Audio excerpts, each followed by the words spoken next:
Hello students, आज हम 11th class में फिजिक्स का second lecture physical world and measurement को आगे बढ़ाएंगे। और इसमें हमने अभी तक फिजिक्स की इम्पोर्टेंस पढ़ी है, फिजिक्स कहाँ पर काम आती है, फिजिक्स में हम क्या पढ़ेंगे, फिजिक्स क्यों इंटरेस्टिंग है, ये सारी बातें पढ़ी हैं। आज हम फिजिक्स की कुछ दूसरी टर्म्स पढ़ेंगे इसमें आगे लेक्चर 2 में। तो नेक्स्ट टॉपिक हमारा आता है fundamental forces in physics. Fundamental forces, देखिए फोर्स क्या होता है। तो फोर्सेस का मतलब होता है बल। और आपने पढ़ा होगा पिछली क्लासेस में कि बल वह धक्का या खिंचाव है, जब किसी चीज पे लगाया जाता है तो वो अब उस चीज की पोजीशन बदल देता है या उस चीज की डायरेक्शन बदल देता है, तो वो होते हैं फोर्सेस। अब देखिए फिजिक्स में मेनली 4 टाइप के फोर्सेस हैं। Fundamental forces are of 4 types. Gravitational forces सबसे पहला आपने पढ़ा होगा।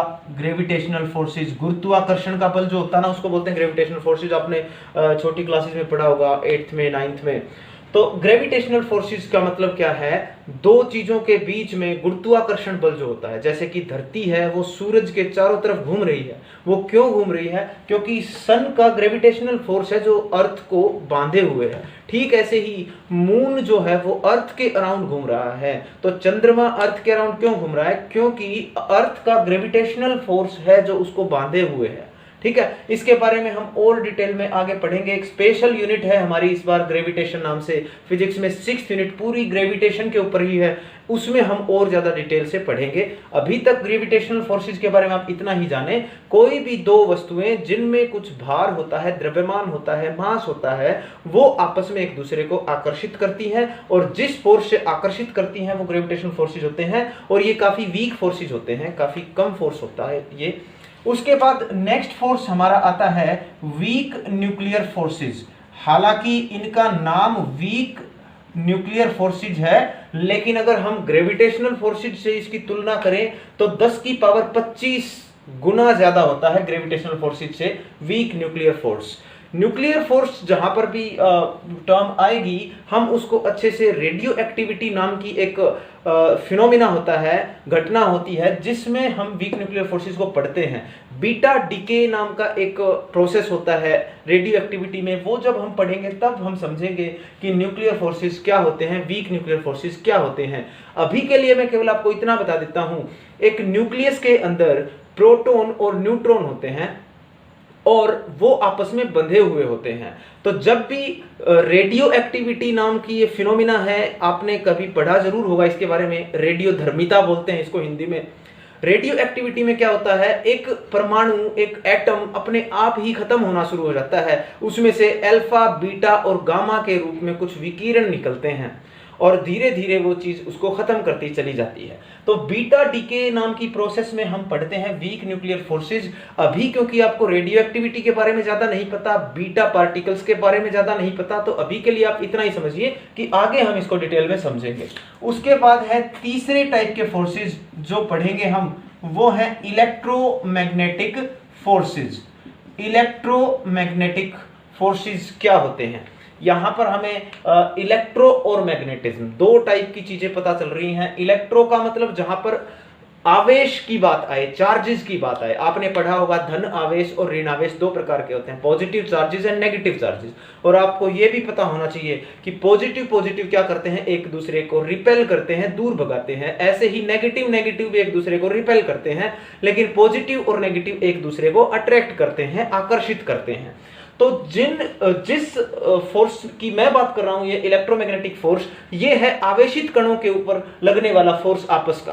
तो इसको हम बोलेंगे फोर्सेस बिटवीन चार्ज पार्टिकल। और चार्ज के कारण ही, आवेश के कारण ही मैग्नेटिज्म भी प्रोड्यूस होता है, चुंबकीय बल भी मिलता है। और वो चुंबकीय और विद्युतीय बल जिसमें हम पढ़ेंगे वो होते हैं इलेक्ट्रोमैग्नेटिक फोर्सेस। और उसके बाद फोर्थ हम पढ़ेंगे स्ट्रॉन्ग न्यूक्लियर फोर्सेस।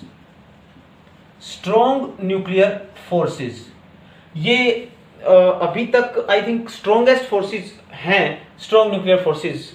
तो होते क्या हैं ये? अब देखिए, नाभिक के बारे में आपने पढ़ा होगा, न्यूक्लियस के बारे में। न्यूक्लियस में क्या होते हैं? प्रोटॉन होते हैं और न्यूट्रॉन भी होते हैं। अब सोचने की बात यह है कि जैसे हम मान ले सोडियम का हम न्यूक्लियस मान लें, सोडियम का नाभिक मान लें, सोडियम में 11 इलेक्ट्रॉन होते हैं और 11 ही प्रोटॉन भी होते हैं। तो प्रोटॉन कहाँ होते हैं? न्यूक्लियस के अंदर, नाभिक के अंदर। तो अब सोचने की बात यह है कि नाभिक के अंदर 11 पॉजिटिव के पार्टिकल हैं, और अभी हमने इलेक्ट्रोमैग्नेटिक फोर्स में पढ़ा कि पॉजिटिव को एक दूसरे को रिपेल करते हैं, एक दूसरे को दूर भगाते हैं। लेकिन फिर भी ये प्रोटॉन न्यूक्लियस के अंदर होते हुए भी एक दूसरे को रिपेल क्यों नहीं कर रहे हैं? क्योंकि उनके बीच में इलेक्ट्रोमैग्नेटिक फोर्सेज से भी कहीं ज्यादा स्ट्रॉन्ग न्यूक्लियर फोर्सेज विद्यमान है जो उनको बांध कर रखते हैं। तो स्ट्रॉन्ग न्यूक्लियर फोर्सेज जो हैं, हम ऐसे मान सकते हैं कि न्यूक्लियॉन्स को, यानी न्यूक्लियस के अंदर प्रोटॉन और न्यूट्रॉन होते हैं, उनको बोलते हैं न्यूक्लियॉन्स, प्रोटॉन और न्यूट्रॉन्स को। तो न्यूक्लियॉन्स को जो बांध कर रखते हैं उनको हम बोलते हैं strong nuclear forces, and these are the strongest forces in nature. तो ये 4 टाइप के फोर्सेज हैं, फंडामेंटल फोर्सेज। बाकी जितने भी प्रकार के फोर्सेज है ना, जैसे हमारा घर्षण बल हो गया, फ्रिक्शनल फोर्स हो गया है, और भी कई प्रकार के, जैसे surface tension, surface forces, surface energy, ये सारी चीजें इन्हीं मेन फोर्सेज के कारण डेवलप हो रहे हैं। ये 4 फोर्स हैं जिनके कारण सारे और प्रकार के फोर्स डेवलप होते हैं। तो इनको बोलते हैं फंडामेंटल। फंडामेंटल का मतलब बेसिक, मौलिक, आधारभूत फोर्सेज। अब देखिए नेक्स्ट टॉपिक है मेजरमेंट एंड मेजरिंग प्रोसेस। अगर हम एग्जाम पॉइंट ऑफ व्यू से बात करें तो आपकी फर्स्ट यूनिट यहां से शुरू होती है। अभी तक उसका इंट्रोडक्शन था, फिजिक्स क्या है, फिजिक्स में क्या पढ़ना है, क्या इंपॉर्टेंस है, फोर्सेस की टाइप्स, ये सारी चीजें थी फिजिक्स का एक इंट्रोडक्शन। यहां से आपकी शुरू होती है unit measurement and measuring process. Measurement का मतलब होता है मापना, मेजरिंग प्रोसेस यानी मापने की विधि क्या है। तो आप एक बात बताइए, जब भी अगर हम सोचते हैं कि जब मीटर नहीं था, किलोग्राम नहीं था, जब सेकंड नहीं पता था, मिनट नहीं पता था, तो कैसे लोग मापते होंगे इन चीजों को? ठीक है, जैसे मान लीजिए आपके कोई 2 फ्रेंड हैं और आपको बताना है कि उनकी हाइट कितनी है, और आपके पास पैमाना नहीं है कोई भी। तो आपके पास कोई पैमाना नहीं है, कोई यूनिट नहीं है, तो आप क्या करेंगे? आप उन दोनों फ्रेंड्स को मेजर करेंगे कंपेयर करके, कि आपके ब्रदर से इतना बड़ा या आपके ब्रदर से इतना छोटा। इस टाइप से कंपैरिजन ही एकमात्र मेजरिंग प्रोसेस थी, और मेजरिंग प्रोसेस होती ही कंपैरिजन है। और उस कंपैरिजन के लिए फिर ये सोचा गया होगा कि क्यों ना ऐसा पैमाना बनाया जाए जो सारे ही समझ सके। जैसे कि आज के दिन 1 मीटर है, 1 फीट है, ये क्या है? ये एक पैमाना है, ये यूनिट है। अगर मैं कहूं कि कोई वस्तु 3 फीट की है, तो हर कोई समझ सकता है 3 फीट कितना है, क्योंकि 3 फीट यानी 1 फीट जो है वो सबको पता है कितना होता है। ठीक है, क्योंकि हमारे पास इंची टेप भी हैं, हमारे पास और भी मेजरिंग इक्विपमेंट्स हैं, सबके दिमाग में है कि हाँ इतना होता हो। तो मेजरिंग प्रोसेस सबसे पहले स्टार्ट हुई थी कंपैरिजन से ही। उसके बाद जो है मेजरमेंट के अलग अलग मेथड्स जो है वो डेवलप किए गए, और अभी हम उन्हीं के बारे में आगे पढ़ते जाएंगे। तो देखिए, ये जो फिजिक्स में हमने देखा, फिजिक्स का क्या मतलब है? नेचर और नेचुरल फिनोमिना को स्टडी करना, उसको डिस्क्राइब करना, फिजिक्स के लॉ को पढ़ना, समझना उनको। तो इन सब चीजों में, इन नेचुरल फिनोमिना को एक्सप्लेन करने में हमें मेजरमेंट की जरूरत पड़ेगी, मापने की जरूरत पड़ेगी। ठीक है, तो मेजरमेंट एक नेसेसरी चीज है, बहुत जरूरी चीज है। आप एग्जाम्पल के तौर पे ले लीजिए, आपने वेग निकालना पढ़ा होगा, स्पीड निकालना पढ़ा होगा। तो वो स्पीड हम कब निकालेंगे? जब हमारे पास डिस्टेंस होगी, जब हमारे पास टाइम होगा, तो हम स्पीड निकाल पाएंगे। तो इस तरीके से मेजर करके उस मेजरमेंट को हम फिर आंकड़ों में लिख सकते हैं। उस तरीके से फिर लॉ को पढ़ेंगे, लॉ को डेवलप करेंगे, एक लॉ से दूसरा लॉ बनाएंगे। तो मेजरमेंट तो बहुत ही जरूरी चीज है। तो हम बोल सकते हैं, to study natural phenomena and basic law of physics we need measurement of physical quantities. तो हमें फिजिकल क्वांटिटीज को मेजर करना बहुत जरूरी है। अब ये समझिए फिजिकल क्वांटिटीज क्या होती हैं। फिजिकल क्वांटिटीज मैंने अभी अभी आपके सामने 2-3 बातें बताई, 2-3 चीजों का विवरण दिया। स्पीड, लेंथ, टाइम, ये सारी क्या है? ये फिजिकल क्वांटिटीज, इनको भौतिक राशियां बोलते हैं, फिजिकल क्वांटिटीज। तो क्या होती है फिजिकल क्वांटिटीज? जिनको मापना जरूरी है और जिनको मापना इजी भी है, उनको क्या बोलते हैं हम? Physical quantities. So those quantities which can be easily measured, आसानी से मापी जा सकती हैं, and which are necessary for explanation of law of physics, जो हम ये फिजिक्स के लॉ पढ़ेंगे, नेचुरल फिनोमिना पढ़ेंगे, उन सब को मापने के लिए जो जरूरी हैं वो क्या है, फिजिकल क्वांटिटीज हैं। एग्जाम्पल के तौर पे लेंथ, मास, टाइम, टेम्परेचर है, इलेक्ट्रिक करंट है, ये सारी चीजें क्या है, फिजिकल क्वांटिटीज होती हैं। तो अब देखिए जैसे फिजिकल क्वांटिटी लेंथ है, मास है, टाइम एक्सेट्रा ये है, तो यूनिट ऑफ फिजिकल क्वांटिटी क्या होती है ये देखिए। मैंने आपको अभी बताया था कि लेंथ, जैसे कि आप अपने 2 फ्रेंड को कंपेयर कर रहे हैं तीसरे व्यक्ति से जिसको जानते हैं आप, तो वो क्या था, कंपैरिजन था। लेकिन अब वो कंपैरिजन मैं हर किसी को तो नहीं बता सकता ना कि मेरा ब्रदर, अब हर कोई नहीं जानता मेरे ब्रदर को, तो हमें कुछ ऐसी स्टैंडर्ड चीज चाहिए, ऐसी फिक्स चीज, स्टैंडर्ड का मतलब फिक्स, जो सबके लिए सेम है, जिसमें मैं किसी चीज को अगर दिखाऊं तो सारे लोग समझ जाएं कि मैं क्या बोल रहा हूं, क्या मैं कहना चाहता हूं। जैसे मैं अगर कहूं कि मेरे पास 1 मीटर लंबी एक रोड है, तो इसका मतलब 1 मीटर क्या है, यूनिट है, और यूनिट का मतलब है जो स्टैंडर्ड, जो फिक्स हमने चूज कर लिया एक क्वांटिटी को मापने के लिए, उसको हम क्या बोलेंगे, यूनिट ऑफ फिजिकल क्वांटिटी, भौतिक राशि की इकाई। तो यूनिट का मतलब होता है इकाई। लेंथ के लिए क्या है, मीटर है, मास के लिए है किलोग्राम, और टाइम के लिए सेकंड। ठीक है, इसी प्रकार से स्पीड के लिए मीटर प्रति सेकंड। ठीक है, तो ये सब क्या है, unit of physical quantities.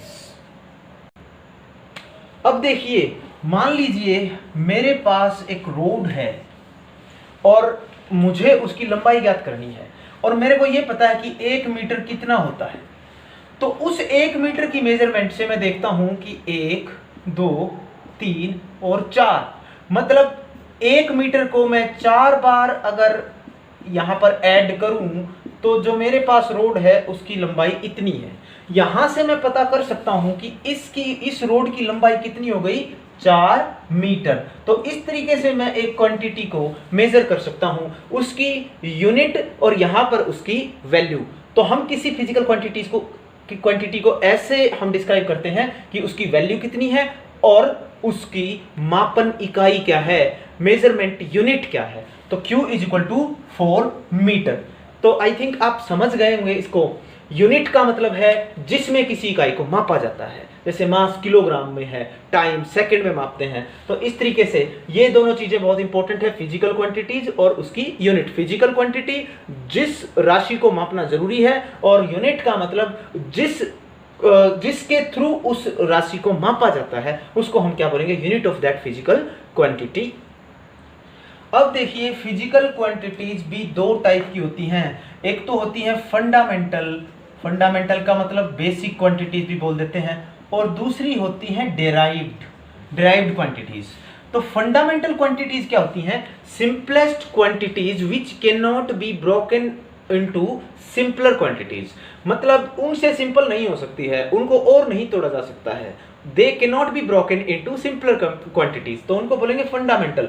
Fundamental में हमारी जैसे लेंथ है, टाइम है, मास है, ये फंडामेंटल क्वांटिटीज में आती है, टेम्परेचर है, करंट है। डेराइव्ड क्वांटिटी क्या होती हैं, जो फंडामेंटल से मिलकर बनती हैं, those quantities which are made up by combining fundamental quantities. जैसे कि आप स्पीड की बात करें तो स्पीड क्या होती है, स्पीड में क्या होता है, डिस्टेंस बटे टाइम। तो इसमें 2 क्वांटिटी आ गई, डिस्टेंस का मतलब लेंथ, और टाइम, ये हमारी 2 क्वांटिटीज से मिलकर स्पीड बनी है, तो इसको हम क्या बोलते हैं, डेराइव्ड क्वांटिटीज। तो फिजिकल क्वांटिटीज 2 टाइप की होती है, fundamental quantities and derived quantities. Fundamental जो और ज्यादा नहीं तोड़ी जा सकती हैं, ये सिंपलेस्ट होती हैं, और डेराइव्ड का मतलब जो सिंपलेस्ट क्वांटिटी यानी फंडामेंटल यानी बेसिक क्वांटिटीज से मिलकर जो बनती हैं, उनको हम बोलते हैं डेराइव्ड क्वांटिटीज। जैसे स्पीड है, फोर्स है, एक्सेलरेशन है, वर्क है, एनर्जी है, ये सारी क्या है, डेराइव्ड क्वांटिटीज हैं। ठीक ऐसे ही जैसे फिजिकल क्वांटिटीज के 2 पार्ट हैं, वैसे ही फिजिकल क्वांटिटीज के यूनिट भी 2 पार्ट में हैं, फंडामेंटल यूनिट और डेराइव्ड यूनिट। फंडामेंटल यूनिट जो फंडामेंटल क्वांटिटीज की है, यानी और नहीं तोड़ी जा सकती ऐसी यूनिट, जैसे लेंथ के लिए मीटर है, टाइम के लिए सेकंड है, मास के लिए किलोग्राम है। और डेराइव्ड क्वांटिटीज का मतलब है, डेराइव्ड यूनिट का मतलब है, डेराइव्ड क्वांटिटीज की जो यूनिट है, जैसे कि मीटर प्रति सेकंड हो गया, वो किसके लिए है, स्पीड के लिए है, तो मीटर पर सेकंड क्या हो गई, डेराइव्ड यूनिट हो गई है। तो स्टूडेंट्स, आज के लिए हम इतना ही पढ़ेंगे। क्योंकि मैं थोड़ा थोड़ा ही करवा रहा हूँ आपको, 10-15 मिनट, ज़्यादा से ज़्यादा 15 17-18 मिनट, इतने इतने का ही लेक्चर अपना होता है अभी, क्योंकि आपके लिए ये सारी टर्म्स जाननी ज़रूरी हैं। एक बार आपके इन केस थोड़ा फेमिलियर हो गए तो हम थोड़े और भी ज़्यादा बड़े लेक्चर्स और थोड़े और भी अच्छे से डीपली इनको पढ़ सकते हैं। अभी केवल मैं आपको ऊपर ऊपर से इंट्रोडक्शन बता रहा हूँ सब चीज़ों की, और आप इसको अच्छे से देखें। कोई क्वेरी आए तो जो है वो मुझे बताएं, और जो नोट्स हैं वो मैं जल्दी ही अपने व्हाट्सएप नंबर के थ्रू, अपना जो ग्रुप बनाया हुआ हमने उसमें मैं शेयर करूंगा। अगर आप में से कोई या आपका कोई और फ्रेंड है जो अभी 11th साइंस में है और उनको सिंप्लीफाइड नोट्स, डिटेल्ड नोट्स हमारे चाहिए, तो वो हमें कांटेक्ट कर सकता है। 9896570792 हमारा व्हाट्सएप नंबर है। आप मेरे पास व्हाट्सएप मैसेज कर सकते हैं, मैं आपको ग्रुप में ऐड कर लूँगा और वो नोट्स आप देख सकते हैं। और इसको अच्छे से पढ़ें, देखें, समझें। कोई क्वेरी हो तो आप कमेंट करें या फिर व्हाट्सएप पे मैसेज भी कर सकते हैं। आज के लिए इतना ही। Thank you very much.